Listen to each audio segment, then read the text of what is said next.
Before I get started, I would like to thank you for all the support you guys have been showing me, and now we are almost at 300 subscribers. If you are new here and enjoy the best and chilling true story accounts, show your appreciation by liking and subscribing. Here are 3 true Craigslist horror stories. Thank you for watching.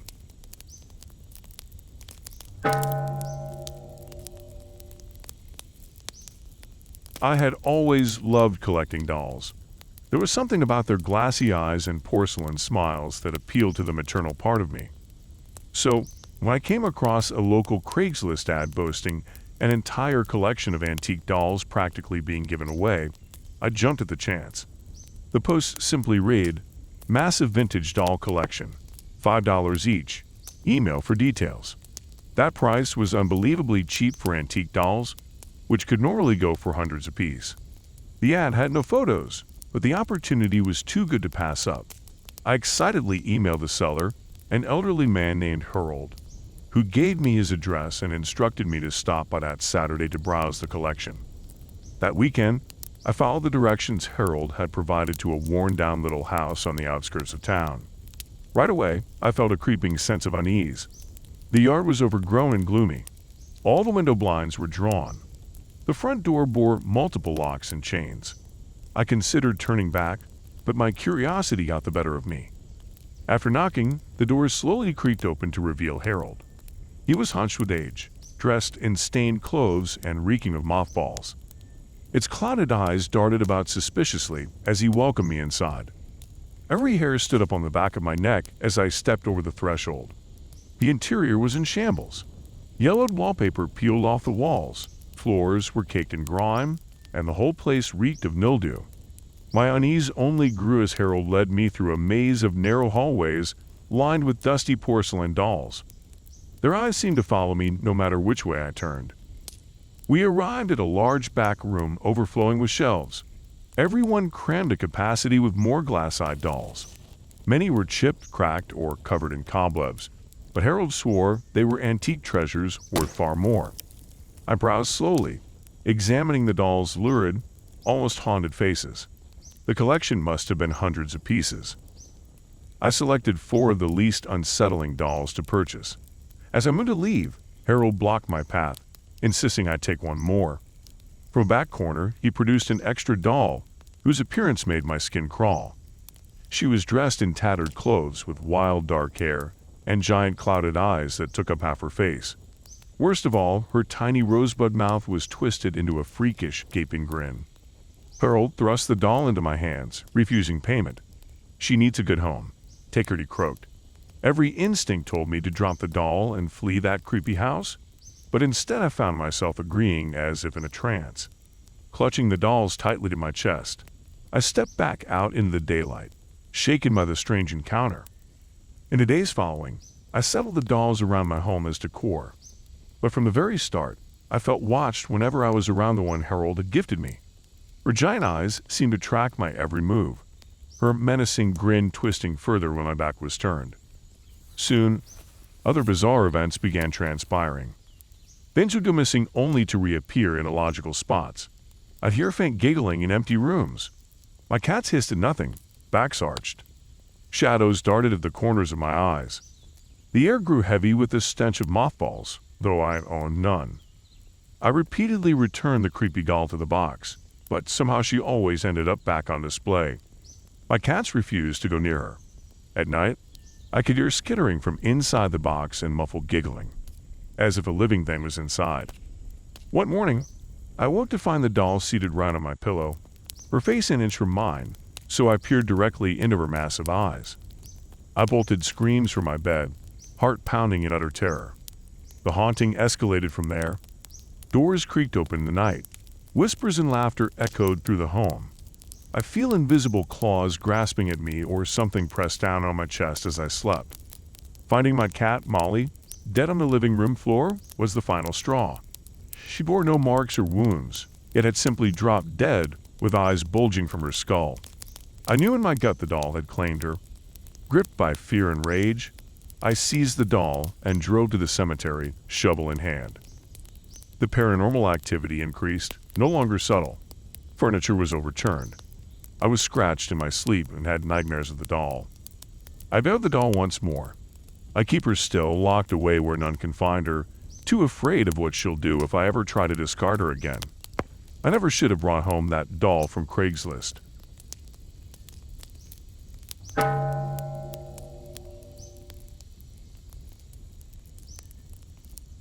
When my previous roommate moved out without warning, I found myself in a difficult financial situation. I was struggling to afford rent on my own in the large old apartment located downtown that I had been sharing. Desperate for a solution, I decided to post an ad on Craigslist, looking for a new roommate to take the empty bedroom. I was nervous about finding the right person to live with, but I was optimistic when I received an email from Sarah later that same day. She explained that she had recently moved to the city and was looking for housing close to her new job. Sarah seemed nice and responsible in her messages, though she didn't provide much background information about herself. I was willing to give her a chance. We arranged to meet at the apartment a couple days later. When we met in person, I was relieved to see Sarah appeared normal and pleasant. She was a petite brunette woman in her late 20s, dressed simply in jeans and a sweater. Sarah was friendly as we toured the apartment, pointing out features she liked in each room. She said she could move in immediately and agreed to pay 6 months rent upfront in cash without hesitation. Given my urgent situation, it was an offer I couldn't pass up. We signed the paperwork that day, and Sarah moved in the next morning. The first month with Sarah as my new roommate was uneventful. She was very quiet and kept to herself, which did not bother me. Sarah was tidy and always paid rent on time without me having to ask. She often left very early in the morning and didn't return until late at night. I appreciated that she wasn't around interfering in my space. However, occasionally, I would hear strange noises coming from Sarah's room in the middle of the night, thumping sounds, banging, scratching on the walls. Her bedroom light would be on at odd hours when she wasn't home. But she was so pleasant during our brief interactions that I brushed off the odd occurrences. In the second month, I started noticing peculiar behavior and unexplained events around the apartment. Items would go missing. At first, just generic things like a fork or a candle, but then my favorite sweater disappeared from my closet. When I asked Sarah if she had come across any of my missing belongings, she would simply stare back blankly with no response. One evening, I overheard Sarah loudly whispering in a strange language at 2 a.m. Another night, she was screaming violently for minutes in her room with no obvious cause. During the day, her demeanor was always calm, giving no indication of the disturbances coming from her room at night. Sarah's random outbursts, combined with the mysterious voices, left me feeling unsettled. By the third month of living together, I confessed my concerns about Sarah's erratic behavior to my boyfriend. He was disturbed when I described the situation in detail. He suggested Sarah might be unstable and potentially dangerous. My boyfriend urged me to end the living arrangement and insisted Sarah move out immediately for my own safety. I agreed to talk to her, though I felt anxious about the confrontation. That evening when I returned home, the apartment was eerily dark and quiet. I found Sarah's room empty. Her usual stack of books and papers nowhere in sight. She didn't return during the night. The next morning, I knocked gently on Sarah's door, but there was no answer. I slowly turned the handle and peeked inside. The room was completely clear of Sarah's belongings. Even the bedding had been stripped off the mattress. Sitting in the middle of the bare mattress was a piece of notebook paper that simply read, "Thank you for the hospitality," in Sarah's handwriting. I felt a cold shiver down my spine standing in the empty bedroom. She had vanished suddenly and mysteriously just as she had arrived. To this day, I still feel perplexed and uneasy when I think about Sarah and the bizarre events that occurred. Who was she, and what was she doing in my apartment at night? How and why did she disappear so abruptly? I'll never have answers to these questions, but at least the eerie experiences stopped once she was gone. I continue feeling rattled by Sarah's troubling presence. One thing I know for certain, I will be extraordinarily cautious when selecting roommates in the future.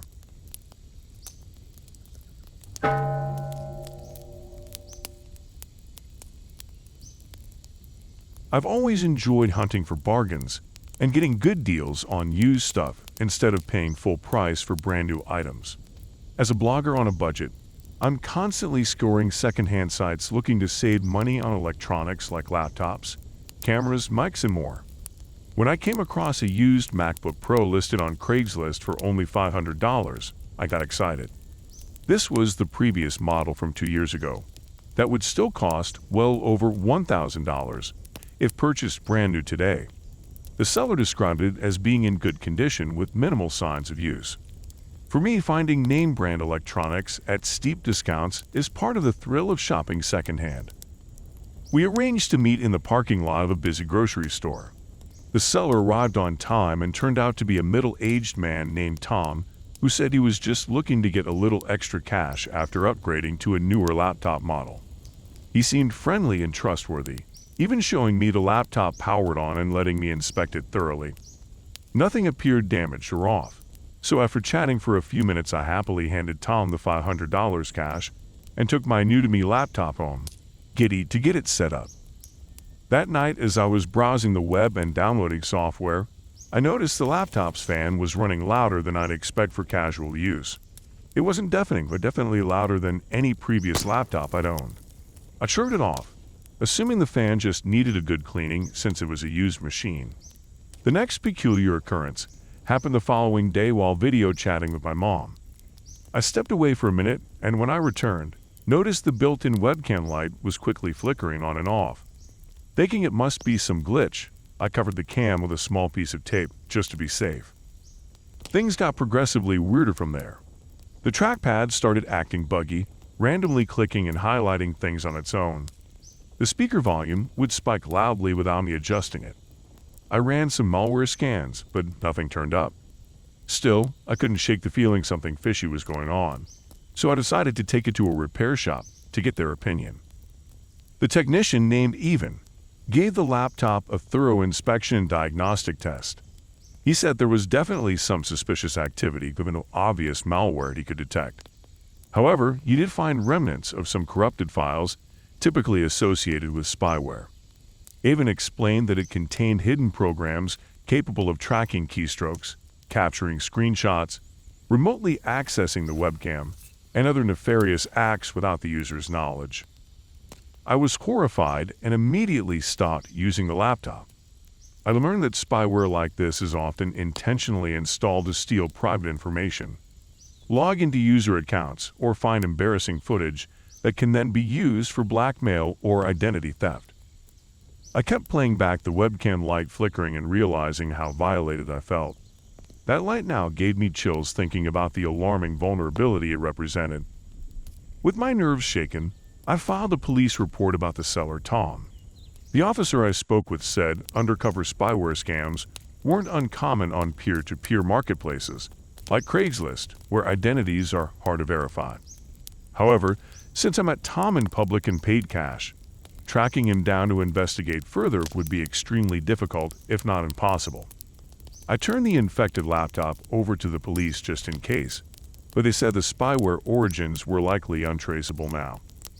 This left me feeling deeply unsettled and paranoid. I kept imagining all the ways my personal accounts and data could have been jeopardized or compromised if I hadn't caught on to the red flags soon enough. What if I had logged into my email, social media, or even my online banking, not realizing I was being tracked? That laptop could have provided a stranger access to my entire digital life. A wave of relief washed over me realizing how close of a call avoiding disaster really was. The chilling ordeal opened my eyes to the potential risks associated with buying used electronics from random sellers online. While I love finding good deals, a used laptop or phone isn't worth accidentally handing over the keys to my private digital kingdom to a total stranger. I realized I need to be more vigilant about doing my due diligence and watching for any odd behaviors or signs of tampering. Although I luckily averted catastrophe this time, others may not be so fortunate when leaping at an enticingly low price on a used device without caution. Moving forward, I will only purchase expensive used electronics from reputable retailers who thoroughly inspect and restore devices before reselling them. The peace of mind of professional vetting is well worth paying at a slightly higher resale price. While my frugal tendencies adore scoring markdown secondhand deals, my experience was a sobering lesson that certain items require more care when buying pre-owned. Although parting with extra money stings a bit, Maintaining the security of my personal data is the ultimate priority.